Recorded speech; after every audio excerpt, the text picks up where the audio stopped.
Livro de Tiago, capítulo 4, versículos 7 e 8 diz: Sujeitai-vos, portanto, a Deus, resisti o diabo, e ele fugirá de vós. Chegai-vos a Deus, e ele se chegará a vós.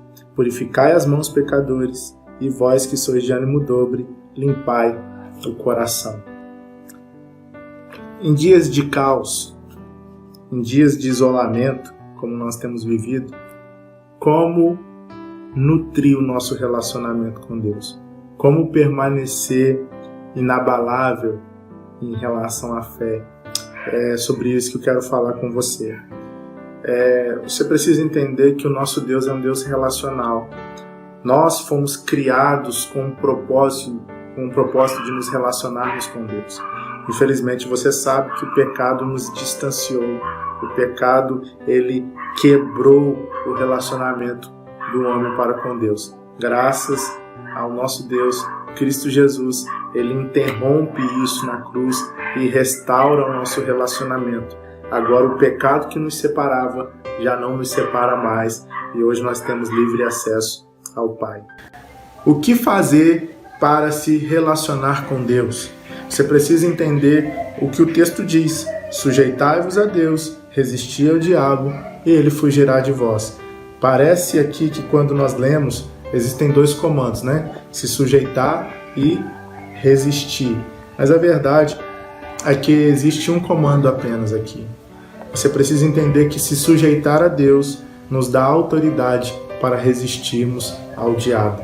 Você precisa entender que à medida em que nós nos aproximamos de Deus, à medida que nós crescemos no nosso relacionamento com Deus, o diabo vai se afastando de nós. Nós vamos recebendo de Deus autoridade para resistirmos ao diabo. Você e eu, nós nesse período de isolamento pessoal, social, nós precisamos investir tempo no nosso crescimento de relacionamento com Deus, porque isso vai nos dar autoridade, isso vai nos dar força para resistirmos às ações de Satanás na nossa vida. Você precisa entender que para ter a autoridade de Deus, para resistir o inimigo, você vai precisar se sujeitar a Deus. E se sujeitar a Deus é abdicar-se das suas vontades, é pegar todos os seus desejos, todas as suas vontades, tudo aquilo que norteia a sua vida e colocar debaixo da vontade de Deus.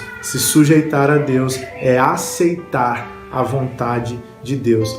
E a vontade de Deus, ela é boa, perfeita e agradável. Então, o que fazer para me relacionar com Deus? Primeiro, se sujeitar a Deus. E ao se sujeitar a Deus, eu creio, nós cremos, e a palavra de Deus nos diz e nos afirma que ao sujeitarmos a Deus, nós recebemos de Deus autoridade e o diabo vai fugir de nós.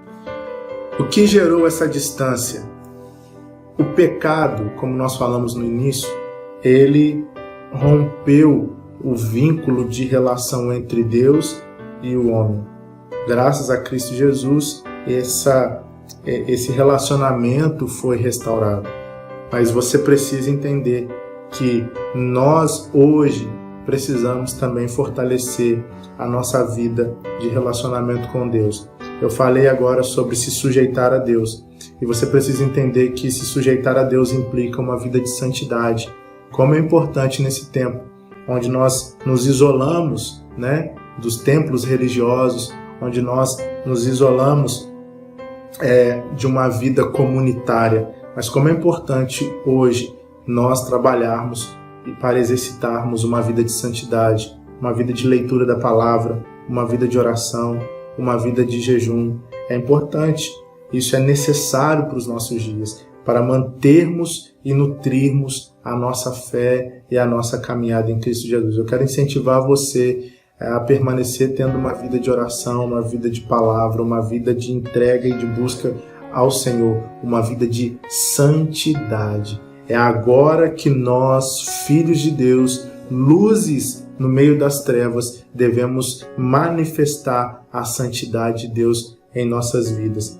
E isso parte do princípio de andarmos alinhados com o propósito de Deus. eu quero incentivar você a permanecer firme e constante no seu crescimento espiritual.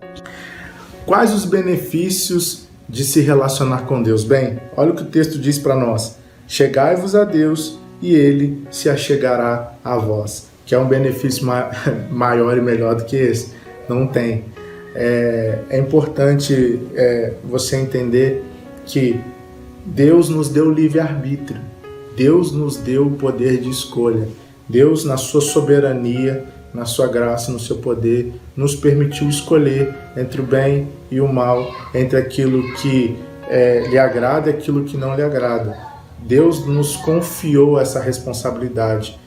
Mas da mesma forma que Deus confiou a nós essa responsabilidade de escolhermos aquilo que queremos para nós, Ele também acredita que nós, por livre e espontânea vontade, iremos escolher aquilo que Ele tem para nós. Eu quero que você use bem o livre-arbítrio que Deus deu para você. Eu quero que você use com consciência essa capacidade de escolher que Deus te deu.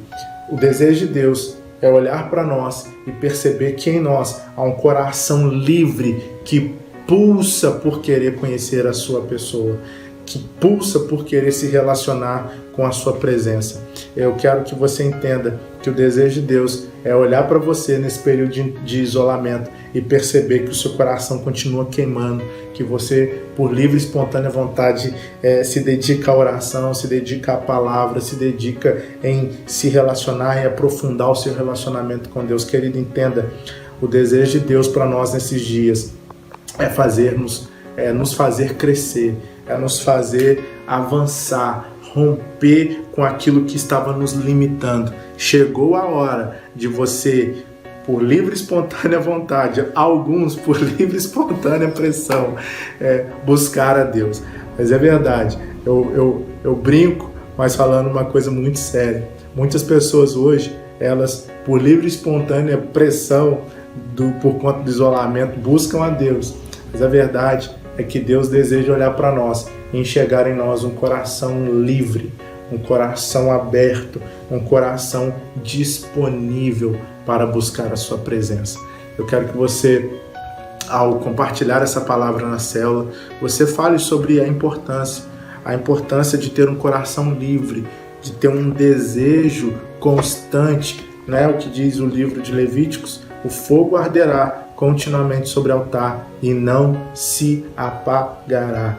É você que determina a intensidade da chama de Deus que queima no seu peito, que queima no seu coração. É você que determina a intensidade da paixão pela busca da presença de Deus. O texto diz: purificai as mãos, pecadores, e vós de ânimo dobre, limpai o coração. Eu acredito muito que Deus está fazendo uma varredura na terra. Para você que não sabe o que é uma pessoa de ânimo dobre, é o famoso crente Raimundo, meio Deus, meio mundo. Mas a verdade é que quando o texto de Tiago traz para nós essa direção, olha, achegai-vos a Deus e Ele vos achegará a vós, ou seja, parte de mim, parte de nós, querermos nos relacionar com Deus, porque Deus sempre está aberto a se relacionar conosco. Mas ele diz assim, purificai as mãos, pecadores. Mãos, na Bíblia, sempre está associado à obra, às obras, né? À ação. Quando eu leio o autor de Tiago dizendo, purificai as mãos, pecadores, é meio que dizendo assim, olha, revejam e vejam as suas obras. Vejam se aquilo que vocês estão fazendo está de acordo com a vontade de Deus. Veja se a vida que vocês estão levando está de acordo com a vontade de Deus. Quando o autor nos direciona a purificarmos as mãos, e ainda diz, purificai as mãos, pecadores, ou seja, eu entendo a realidade de quem eu sou diante de Deus. Sou pecador, sujeito a erros e às falhas.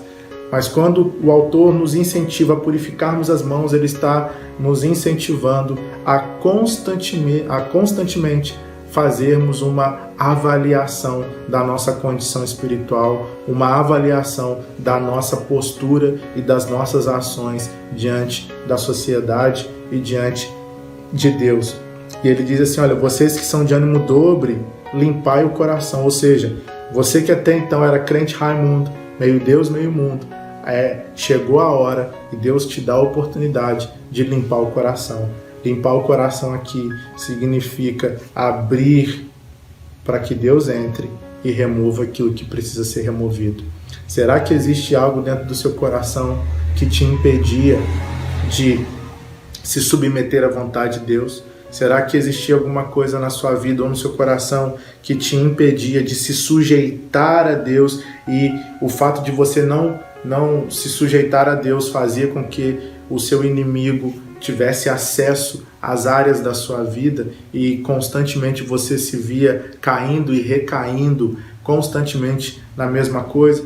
Pois bem, chegou a hora de você que tinha um coração dividido entre Deus e o mundo, limpar o coração e aceitar a vontade de Deus. Lembre, achegai-vos a Deus e Ele se achegará a vós. Parte de mim, parte do princípio de que eu e você desejemos com toda vontade e verdade nos achegarmos a Deus. E para terminar, eu quero fazer uma reflexão com você de algo que eu li que eu achei interessante. Eu não sei se isso acontece com você, mas lá em casa acontece bastante. Quando chove e começa a relampejar, começa a cair raio, trovoada, ou então quando tem jogo de futebol e as pessoas começam a acender os fogos e a estourar, o Vicente morre de medo. Então ele sai do quarto dele correndo, pula lá na minha cama e deita agarradinho comigo ou com a mãe dele. Sabe o que é isso? Proteção. Sentimento de saber que se algo acontecer e se algo me trouxer pavor, eu sei para onde eu vou recorrer. Bem, é assim que muitas pessoas se encontram hoje. Diante do caos, diante da situação que nós vivemos, muitas pessoas estão correndo sem direção, sem saber o que fazer, sem saber para onde ir. Então eu quero incentivar você a ser alguém que vai mostrar o Pai, nosso Deus, para essas pessoas. Lembra, aquele que habita no esconderijo do Altíssimo, a sombra do Onipotente descansará.